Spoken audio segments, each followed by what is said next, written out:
요셉의 형들이 어느 날 양을 치러 세겜으로 떠났습니다. 야곱이 요셉을 불러서 내 형들이 세겜에 양을 치러 갔는데 형들이 잘 있는지 또 그 양들이 잘 있는지 가서 보고 내게 그 안부를 전해달라라고 얘기를 합니다. 그래서 요셉이 형들이 양을 치고 있는 세겜으로 이제 헤브론으로부터 길을 떠나서 가게 되었는데요.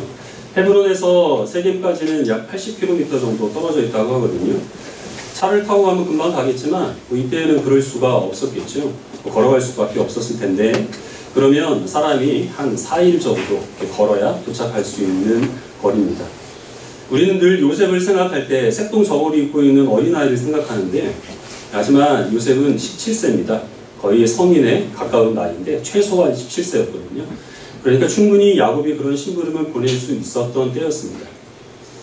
10명의 장정들이 수많은 양떼를 치고 있을 테니까 세겜에 도착하면 요셉은 자기 형들을 금방 찾을 수 있을 줄로 생각을 했을 겁니다. 그런데 형들이 눈에 띄지 않았습니다. 여기저기 헤매고 있었는데 어떤 사람이 지나가다가 요셉한테 뭘 찾느냐라고 묻습니다. 그래서 요셉이 혹시 여기에서 내 형들이 양을 치고 있다는 소식을 들었는데 내 형들이 어디 갔는지 아십니까? 라고 묻습니다. 그러니까 이 사람이 어떤 사람들이 여기서 양을 치다가 우리가 도단으로 가자 하는 얘기를 내가 얼핏 들은 것 같다 이렇게 얘기를 해준 거예요. 그래서 요셉은 그 사람의 말을 듣고 이제 형을 찾으려고 다시 또 세겜에서 도단까지 길을 떠납니다. 세겜에서 도단은 한 20km 정도 걸리거든요. 그러니까 요셉이 또 거기까지 가느라고 또 하루를 썼겠죠. 드디어 그 도단에서 양을 치고 있는 그 형들을 요셉은 만나게 됩니다. 그럼 이제 요셉에게 남은 일은 뭡니까? 이 형들의 안부를 아버지에게 다시 헤브론으로 돌아가서 전하는 일만 하면 되거든요. 근데 그 일이 그렇게 쉽게 이루어지지 않습니다. 야곱의 입장에서는 요셉을 보내놓고 요셉이 얼른 헤브론으로 와서 형들의 안부를 전해주기만을 기다리고 있었을 텐데 그러나 이 야곱이 요셉을 만나게 되는 것은 참 오랜 세월이 지난 후에야 이루어진 일이고 또 그것도 결코 야곱이 원하는 방식대로 이루어지는 것은 아니었습니다. 창세기 45장 말씀을 같이 보겠습니다.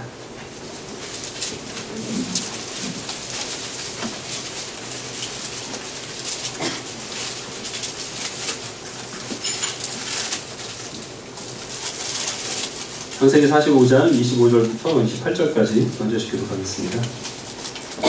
25절을 제가 먼저 읽겠습니다. 그들이 애굽에서 올라와 가나안 땅으로 들어가서 아버지 야곱에게 이르러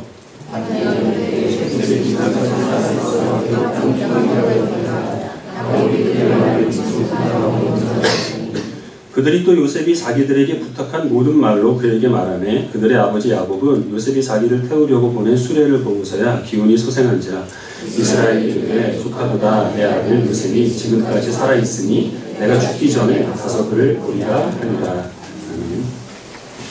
본문으로 읽었던 창세기 37장으로부터 약 22년 정도의 세월이 흐른 그때가 이제 창세기 45장의 사건이 일어난 때입니다. 이때 요셉은 형들에 의하여서 이집트의 노예로 팔려가게 되지만 하나님의 은혜로 총리 대신의 자리에 오르게 되죠. 그 사실을 알지 못하는 그 야곱의 가족들과 또 그 요셉의 형들은 거기에 가나안의 식량이 떨어졌기 때문에 식량을 구하기 위해서 이집트로 왔다가 총리가 된 요셉을 만납니다. 하지만 몰라봅니다. 어떤 우여곡절을 또 겪다가 요셉이 자기의 정체를 밝히죠. 그리고 형들을 가나안으로 보냅니다. 가나안으로 가서 아버지에게 내 안부를 전해주고 그리고 아버지와 형들의 가족들을 내가 지금 다스리고 있는 이 이집트로 불러오십시오. 그러면 내가 형들과 아버지가 살 수 있는 그 땅과 그리고 식량을 드리겠습니다. 이렇게 말을 합니다. 그래서 지금 형들은 이집트로부터 다시 가나안으로 와서 자기 아버지 야곱에게 요셉은 죽은 것이 아니라 지금 살아서 이집트의 총리 대신이 되었다는 그 안부를 전해줍니다. 그리고 요셉이 우리를 초청했으니 이제 우리가 이집트로 가서 요셉의 보호 아래 살아갑시다 라고 얘기를 합니다. 야곱은 처음에는 그 말을 믿지 못하다가 요셉이 보내온 그 이집트의 수레를 보고 그 말을 믿게 됩니다. 그리고 드디어 이집트로 가서 20년이 넘는 세월 만에 그토록 간절히 그가 보고 싶어 했던 그 아들 요셉을 마주하게 되죠. 이 모든 일들은 다 야곱의 예상에서 벗어난 일입니다. 야곱은 며칠 만에 요셉이 자기가 있는 헤브론으로 와서 그 형들의 소식을 전해주기를 기다리고 있었는데 실제로 일어난 일은 며칠이 아니라 수십 년이 지난 후에 요셉이 온 것이 아니라 야곱이 그 요셉이 있는 곳으로 가게 되었죠. 요셉이 형들의 안부를 전해온 것이 아니고 형들이 이 요셉의 안부를 야곱에게 전해주게 되었습니다. 모든 것은 다 이 야곱의 예상에 빗나간 상태에서 이루어지게 되었지만 이 야곱의 예상에서 벗어났기 때문에 그래서 이 야곱의 가족들은 이 이집트의 안전한 울타리 가운데서 400년 만에 이스라엘이라고 하는 큰 민족을 이루게 될 기회를 얻게 되었던 것이죠. 지금까지 이 모든 일들이 이루어지는 과정 가운데서 많은 우연한 일들이 벌어지게 됩니다. 요셉이 세겜에 갔을 때 우연히 한 사람을 만나게 되는데 그 사람은 우연히 이 요셉의 형들이 도단으로 가자 하는 이야기를 엿듣게 되죠. 그리고 요셉이 도단에 가서 형들을 만났을 때 또 우연히 때마침 하필이면 이집트로 가는 상인들이 있어서 그 상인들에 의하여서 요셉은 이집트로 건너가게 됩니다. 그 후에 일어난 일들도 모두 다 이 요셉의 의지와는 상관없이 우연의 연속이었는데요. 우연히 겹치면 필연이죠. 이거는 하나님께서 이 요셉을 통하여 이스라엘 백성들을 구원하시기 위해 섭리하시고 역사하신 결과 일어난 일입니다. 그 일에 물론 가장 직접적으로 그리고 또 크게 쓰임받은 사람은 바로 요셉입니다. 요셉이 노예로 팔려갔지만 그러나 거기에서 총리 대신이 되고 가족들이 이집트로 불러왔기 때문이죠. 근데 이 일들은 사실은 요셉의 의도하고는 아무런 상관이 없는 일이었어요. 요셉이 결코 자기 의지로 일들을 한 것은 아니라 요셉은 그저 살아남기 위해서 발버둥 쳤지만 그런 요셉에게 하나님께서 역사하신 겁니다. 그런 측면에서 보면 이 요셉을 통하여서 이스라엘 백성들을 구원하시기 위한 하나님의 역사는 역시 마찬가지로 야곱을 통하여서도 이루어집니다. 야곱이 요셉을 형들에게 보냈기 때문에 이 모든 일의 발단이 시작이 된 거거든요. 야곱이 또 하나 여기에서 기여하는 것은 요셉이 22년의 세월 동안 노예로 팔려간 상태에서 총리 대신이 되는 동안에 야곱은 요셉이 죽었다고 생각을 하죠. 사랑하는 아들을 잃었다는 고통과 또 절망을 이겨내면서 기약도 없이 그 요셉을 다시 만나게 돼 그날을 꿋꿋하게 인내한 결과 그것이 비록 요셉의 어떤 의지 가운데서 나온 것은 아니지만 하나님께서 그런 그 야곱의 그 인내를 통하여서 이스라엘 백성들을 구원하시게 되었다는 겁니다. 기다린다고 하는 것은 굉장히 힘든 일이죠. 이 야곱이 요셉을 다시 만날 것을 전혀 기대하지 못하기 때문에 기약이 없는 상태에서 슬픔과 절망을 이겨내면서 인내하는 것은 굉장히 힘든 일입니다. 지금 여러분들 옆에 있는 중고등학생들 얼굴을 한번 보십시오. 예배 끝날 때만을 기다리면서 누렇게 뜬 얼굴을 보면 인내하는 것이 얼마나 고통스러운 일인가 하는 것들을 직접적으로 느끼실 수 있을 텐데요. 오히려 어른들이 더 움찔하시는 것 같은데 인내는 그렇지만 하나님께서 우리들에게 하나님의 성품으로 계시하신 하나님의 속성 가운데 하나입니다. 성경에서 하나님을 계시하실 때 하나님은 노하기를 더디하시고 죄인에 대해서 오래 참으시는 인내하시는 하나님이라 라고 말씀하십니다. 하나님께서 인내하시기 때문에 하나님의 자녀인 우리들은 당연히 그 아버지이신 하나님을 닮기 위해서 우리 또한 인내하는 성품을 가져야만 하는 겁니다. 또 갈라디아서에서는 성령의 9가지 열매 중에서 인내를 언급을 합니다. 우리가 진실된 믿음을 가지고 하나님을 잘 섬기는 사람들은 세상 사람들에게는 찾아볼 수 없는 인내의 성품이 드러나게 되어 있다라고 하는 것이죠. 그런데 성경에서는 이 인내를 하나님의 성품이요 우리의 그 성령의 열매라고 언급을 하고 있지만 사실 세상에서는 이 인내를 그렇게 좋게 인정해 주질 않습니다. 지난주에 말씀드린 것처럼 특히 우리가 살고 있는 이 도시사회라고 하는 것이 단기간 내에 예상한 어떤 결과들을 만들어내기 위해서 형성된 공동체이기 때문에 신속하게 우리가 의도했던 것들을 빨리 이루어내는 것을 선하다고 여기고 그것을 미덕으로 치지 우리가 우리가 예상할 수 없는 때를 기다리면서 묵묵히 잠잠히 가만히 있는 것을 우리가 물리쳐야 될 악덕으로 여기게 되는 겁니다. 그래서 우리는 이 인내심을 하나님의 성품으로 말씀하고 있는 이 성경의 세계와 그리고 또 인내심을 어떤 게으름으로 나태로 여기고 있는 그러한 이 세상을 동시에 살고 있기 때문에 우리들에게는 분별력이 필요합니다. 인내가 하나님의 성품이고 또 성령의 열매이기 때문에 당연히 우리들에게는 그것을 우리의 삶에 어떤 그 드러나는 모습으로 가져야 되는 것은 당연한데요. 그렇다고 해서 일해야 될 때 무엇인가를 해야 될 때 그저 언제인지 모르는 그 때를 기다리면서 가만히 있는 것은 사실은 게으름입니다. 우리가 아침에 자녀들을 학교에 가라고 깨웁니다. 분명히 깨우고 아이가 일어나는 것을 보고 방문을 나섰는데 아이가 안 나오는 거죠.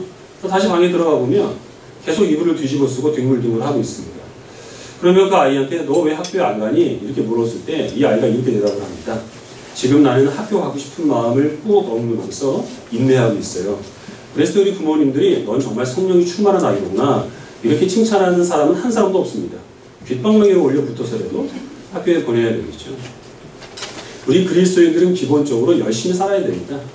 안 믿는 사람들은 자기 꿈을 이루기 위해서 살아가지만 우리들은 원대한 하나님의 꿈을 이루기 위해서 살아가기 때문에 훨씬 더 부지런하게 성실하게 정말 시간을 아껴서 살아가는 게 우리의 가장 기본적인 본분입니다. 근데 문제는 뭐냐면 아무리 열심히 부지런히 살아도 우리가 목적했던 것들을 다 결과로 만들어낼 수는 없다는 게 문제입니다. 항상 우리들은 내가 원하는 것들을 다 이루어낼 수 없고 또 어떤 순간에는 내가 정말 뭘 해야 될지 그리고 할 수 있는 일들이 전혀 없어서 그냥 무기력하게 주저앉아 있어야 할 때만도 앉아 있기만 해야 될 때도 분명히 있다고 하는 거죠. 그럴 때 만약에 우리의 마음 가운데서 성령의 열매가 우리가 그 신자된 증거로서 드러나지 않게 되면 우리는 그런 것들에 대해서 굉장히 불안할 수밖에 없습니다. 좌절하고 낙심하고 나는 왜 이렇게 무기력하고 무능한가 하는 것에 대해서 스스로 우리는 자신을 한탄하고 또 정죄할 수밖에 없다는 거죠.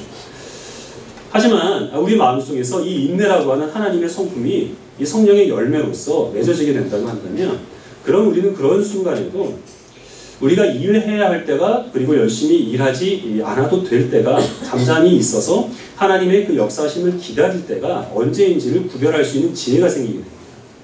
그래서 그런 지혜 가운데서 우리는 인내하더라도 여전히 살아서 역사하시는 하나님께서 모든 일들을 이루어 가시기 때문에 우리는 안심하는 가운데 평안함을 누릴 수 있게 된다는 것이죠. 우리 시편 46편 말씀을 같이 보겠습니다.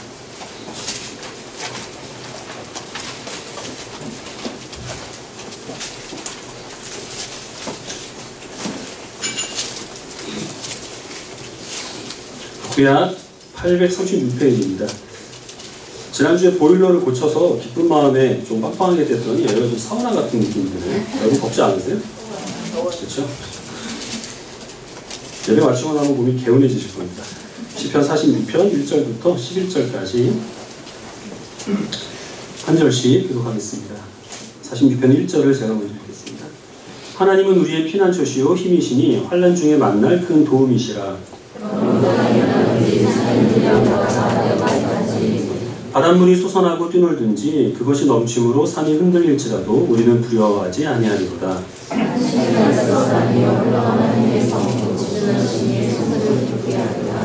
하나님이 그 성 중에 계심에 성이 흔들리지 아니할 것이라. 새벽에 하나님이 도우시리로다.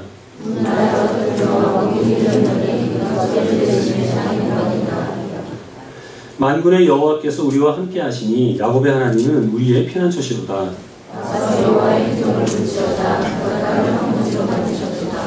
그가 땅 끝까지 전쟁을 쉬게 하시며 활을 꺾고 창을 끊으며 수레를 불사르시는도다.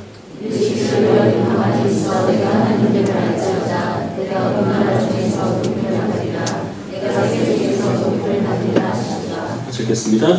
만군의 여호와께서 우리와 함께 하시니 야곱의 하나님은 우리의 피난처시로다. 아멘. 천지를 창조하신 하나님께서 늘 변치 아니하는 능력과 사랑으로 우리를 돕고 또 우리를 대신하여 우리의 모든 대적들과 더불어 싸우고 계십니다. 하나님께서 모든 전쟁을 쉬게 하실 것이고 또 하나님께서 우리의 모든 대적들을 물리치심으로 우리에게 승리의 영광과 기쁨을 안겨주신다라고 말씀하고 있습니다. 그 하나님께서 우리들에게 선포하시는 말씀은 10절에 있는 말씀인데요. 너희는 가만히 있어서 내가 하나님됨을 알지어다. 내가 세계 중에서 높임을 받으리라. 라고 그렇게 우리들에게 선포하고 계십니다. 성도들에게 하나님께서 하시는 말씀이 너희는 나를 높여라. 내가 온 세상 가운데서 영광을 받을 수 있도록 너희가 나를 좀 선전해다오. 이것을 말씀하시는 것이 아니라 내가 나 스스로 온 세상 가운데서 높임을 받을 테니까 너희는 그저 가만히 있어서 내가 하는 일들을 바라보고 나를 믿고 의지해라. 라고 하나님께서는 그렇게 말씀하고 계십니다. 그런 주의 백성들이 하나님께 드리는 찬송은 반복해서 드리는 것인데 11절에 보시면 만군의 여호와께서 우리와 함께 하시니 야곱의 하나님은 우리의 피난처시로다. 7절과 11절에 이렇게 반복해서 만군의 하나님, 야곱의 하나님을 찬송을 합니다. 10절에 있는 너희는 가만히 있어서 내가 하나님 됨을 알지어다 라고 하는 이 말씀은 출애굽기에서 모세가 이스라엘 백성들을 이끌고 이 광야로 나가기 전에 홍해 앞에서 이스라엘 백성들에게 선포한 말씀을 인용한 겁니다. 그때 이스라엘 백성들은 너희는 가만히 있어서 오늘날 하나님께서 너희를 위해 베푸시는 그 구원을 보라 라고 이스라엘 백성들에게 그렇게 명령을 합니다. 그리고 그 모세의 그 선포를 지금 인용을 해서 야곱의 하나님을 찬송을 하고 있는 것이죠. 모세와 야곱은 공통점이 있습니다. 둘 다 오랜 인내의 시간을 거친 인내의 사람들입니다. 모세는 40세에 이집트의 왕자로 있을 때 그가 자기의 능력으로 이스라엘 백성들을 구원하려고 했지만 성공하지 못합니다. 사람을 죽이고 광야로 도망갑니다. 광야에서 모세가 40년 동안 한 일은 양치는 일이었습니다. 양치는 목동으로 40년을 허비하고 80세가 되었을 때 하나님께서 모세를 찾아와서 내가 너를 이스라엘의 목자로 삼겠다 라고 말씀하십니다. 그때 모세가 처음에는 거절하죠. 하나님, 보낼 만한 사람을 보내십시오. 그 말이 가지고 있는 속뜻은 내가 젊고 혈기 있을 때 그때는 뭘 하시다가 이제 와서 나한테 뭘 하라고 지금에야 나타나시니까 이런 불평이 거기엔 담겨있는 겁니다. 하지만 모세는 이 10가지 재앙을 통해서 이스라엘을 구원하는 것은 자기의 능력과 혈기에 달린 일이 아니라 전능하신 하나님의 손에 달려있다는 사실을 알게 되죠. 그렇기 때문에 이스라엘 백성들에게 너희는 가만히 있어서 오늘날 하나님께서 너희를 위해 베푸시는 구원을 지켜보기만 하라 라고 말할 수 있었던 겁니다. 야곱도 모세 못지않게 혈기왕성한 사람이었습니다. 야곱은 굉장히 고집스럽고 자기가 뭔가 목표한 것이 있으면 그것을 반드시 이루어내야만 직성이 풀리는 사람이었죠. 그런데 우리가 잘 아는 것처럼 가나안으로 돌아온 후에 그 이름이 이스라엘로 바뀐 후에는 이 야곱은 완전히 다른 사람이 됩니다. 물론 몸도 성치 않고 또 그 나이가 많이 들었기 때문에 그런 것일 수도 있지만 이전에 그가 보였던 어떤 의욕적인 그런 모습이 이 야곱에게서는 더 이상 찾아볼 수가 없게 됩니다. 아들들이 문제를 일으켜도 그냥 가만히 방치만 할 뿐이고 요셉을 잃어버렸는데 그 요셉을 잃었다는 슬픔만을 그가 가만히 인내를 하면서 참고 견디는 게 그가 한 일의 전부였던 것이죠. 그러나 하나님께서는 그 야곱의 침묵과 슬픔과 절망을 이겨내는 인내를 통하여서도 분명히 역사하셨습니다. 시편 46편이 우리들에게 말씀하시는 바는 성도들은 열심히 일할 때도 있지만 그러나 우리는 주로 하는 일은 가만히 서서 하나님의 역사하심을 바라보는 일이라고 하는 겁니다. 하지만 우리가 침묵하고 우리가 슬픔과 절망과 그리고 좌절을 견뎌내는 그 인내의 시간을 우리가 감내한다고 하더라도 여전히 하나님께서는 살아서 역사하시기 때문에 그런 우리의 인내를 통하여 하나님의 뜻을 이루어 가신다는 사실을 우리들에게 말씀하고 계십니다. 어떤 선교사님이 아프리카 한 오지 마을에서 오랫동안 봉사를 하셨습니다. 약속된 시간이 되었기 때문에 이제 고국으로 돌아가게 됐습니다. 그래서 마을 사람들이 이 환송 잔치를 열어주게 되었는데요. 그때 많은 사람들이 이 선교사님에게 귀한 선물들을 가지고 왔습니다. 그동안 우리를 위해서 수고해 주신 것에 대해서 감사의 마음을 표현한 것이죠. 근데 어떤 사람이 조가비를 하나 가져왔어요. 선교사님께 드렸는데 그 조가비는 먹을 수도 없는 거고 그리고 또 조금 오래된 것 같은 정말 아무것도 아닌 그런 조각이었습니다. 근데 그 선교사님이 그것을 가만히 살펴보니까 그건 이 마을에서는 구할 수 없는 거고 적어도 몇 주간은 걸쳐서 가야만 하는 그런 지역에서만 구할 수 있는 조각이었습니다. 그래서 그것을 선물로 준 사람한테 이거를 구하기 위해서 먼 길을 다녀오셨느냐라고 물었죠. 그러니까 이 사람이 대답하기를 내가 이거를 구해오기 위해서 떠났던 그 여행도 내가 당신에게 드리는 선물의 일부입니다. 이렇게 대답을 하더라는 겁니다. 조가비 자체는 아무것도 아닙니다. 하지만 그 조가비를 구해오기 위해서 그는 시간을 들인 것이고 그것을 가져오기 위해서 여행을 떠나오는 동안에 그는 많은 것들을 포기했을 것이고 그 시간을 인내했을 겁니다. 그것까지 함께 포함해서 그 조가비를 선교사님에게 드렸기 때문에 그 선교사님은 아무것도 아닌 조가비를 받았지만 그러나 자신에 대해서 감사하는 마음을 표현하는 것에 대해 그가 더 많은 감사로 그에게 그것을 준 것에 대해서 고마운 마음을 표현했다라는 그런 내용을 읽어본 적이 있습니다. 성경에 나오는 모든 사람들은 다 인내의 사람들입니다. 아브라함도 그렇고 야곱도 그렇고 요셉도 그렇고 모세도 물론이고 다윗, 다니엘 그 누구도 단시간에 하나님의 사람으로 만들어진 사람은 없습니다. 그리고 또한 그 어떤 사람도 단기간 내에 괄목할 만한 어떤 성과를 그가 만들어내지도 못했습니다. 굉장히 오랜 시간에 걸쳐서 그들은 하나님의 사람으로 만들어갔고 하나님의 뜻을 이루기 위하여서 또한 그들은 모든 삶을 하나님께 드렸던 헌신적인 사람들입니다. 어떤 사람들은 요셉이나 다니엘이나 또 다윗처럼 총리 대신 또 왕, 이러한 높은 직분으로 하나님의 그 역사하심에 동참을 했지만 또 어떤 사람들은 야곱과 같이 그저 묵묵히 인내하는 가운데 슬픔과 고통을 이겨내는 것으로 그렇게 하나님의 역사에 동참을 했습니다.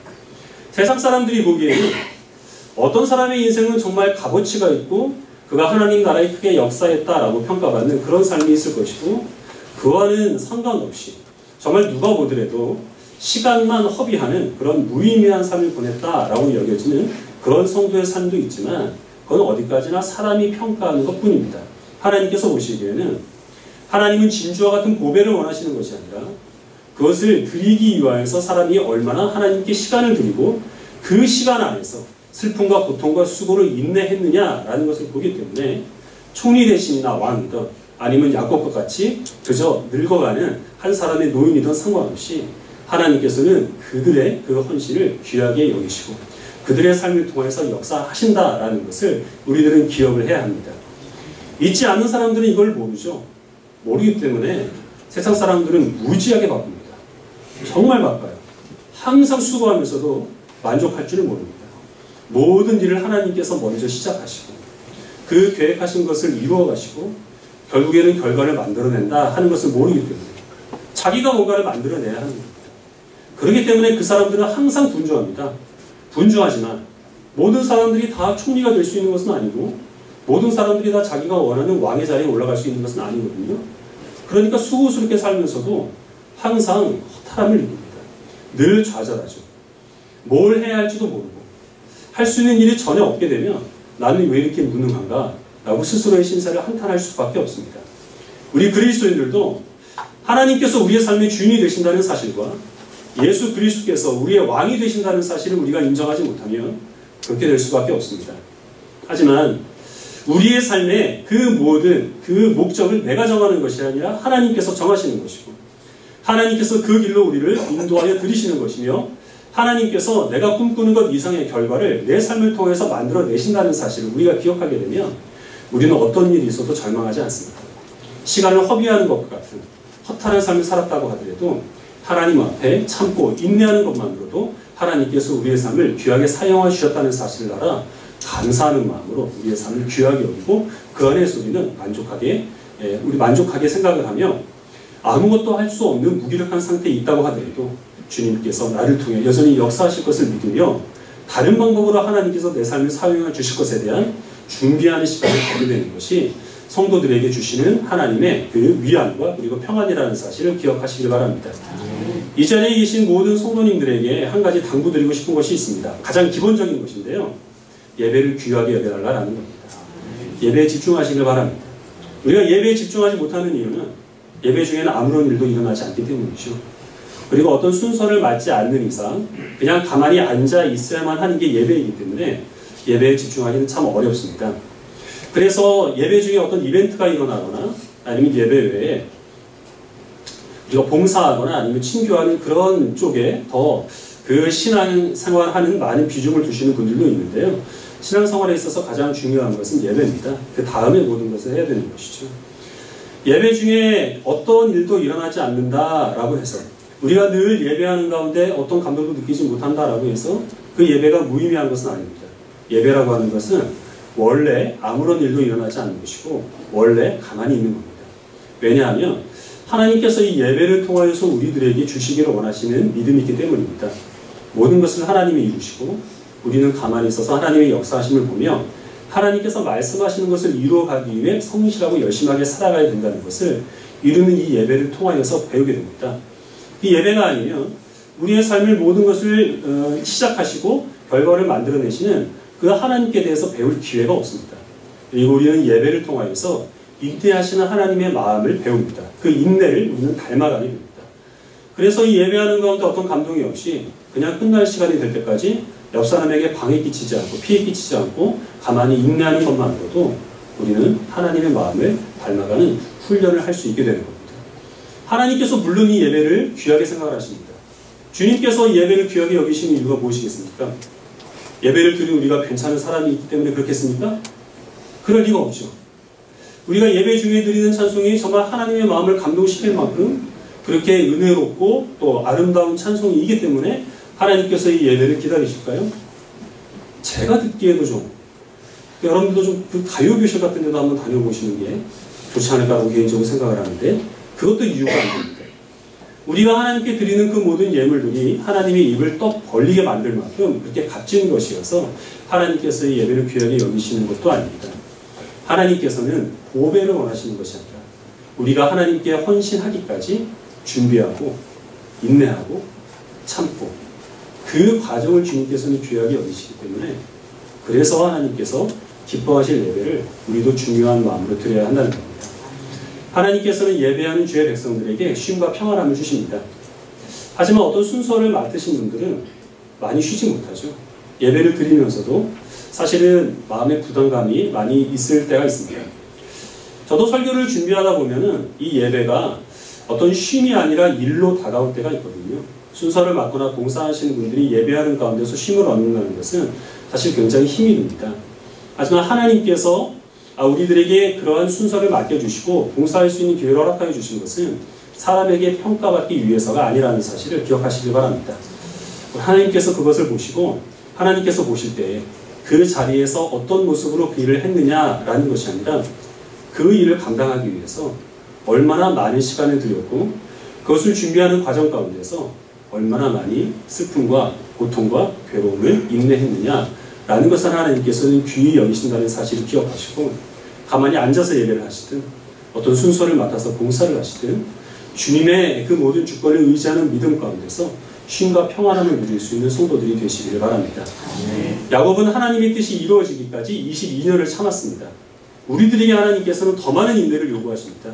야곱은 아무것도 알지 못한 채 그저 기약 없이 기다렸지만 우리는 그 야곱의 삶처럼 하나님께서 우리의 삶을 통하여 역사하신다는 사실을 알기 때문에 더 우리는 인내를 해야 합니다. 하나님의 마음을 배워서 우리가 열심히 일할 때와 그리고 또 잠잠히 하나님의 때를 바라볼 때가 언제인지를 지혜롭게 구별하시기를 바라고 예배를 중요하게 여기시며 이 예배를 통해 하나님의 인내하시는 마음을 배우시는 성도들이 되시기를 바랍니다. 이웃과 또 교회를 하나님께서 섬기게 하시기 위해서 그런 기회를 허락하여 주실 때마다 누가 알아주든지 알아주지 않든지 하나님의 뜻에 쓰임받는 것을 귀하게 여기시면서 시간과 노력을 하나님께 드리기를 결코 다른 핑계를 대지 않고 아깝게 여기지 않는 성도들이 되시기를 간절히 소원합니다. 예수 그리스도의 인내의 마음을 배워서 우리의 불편한 상황들 또 우리가 불쾌하게 여기는 그런 우리의 이웃들이나 대적들까지 어떤 상황들까지 참고 주님의 때를 기다리며 인내하는 주의 백성들이 되시기를 주님의 이름으로 축원합니다. 기도하겠습니다.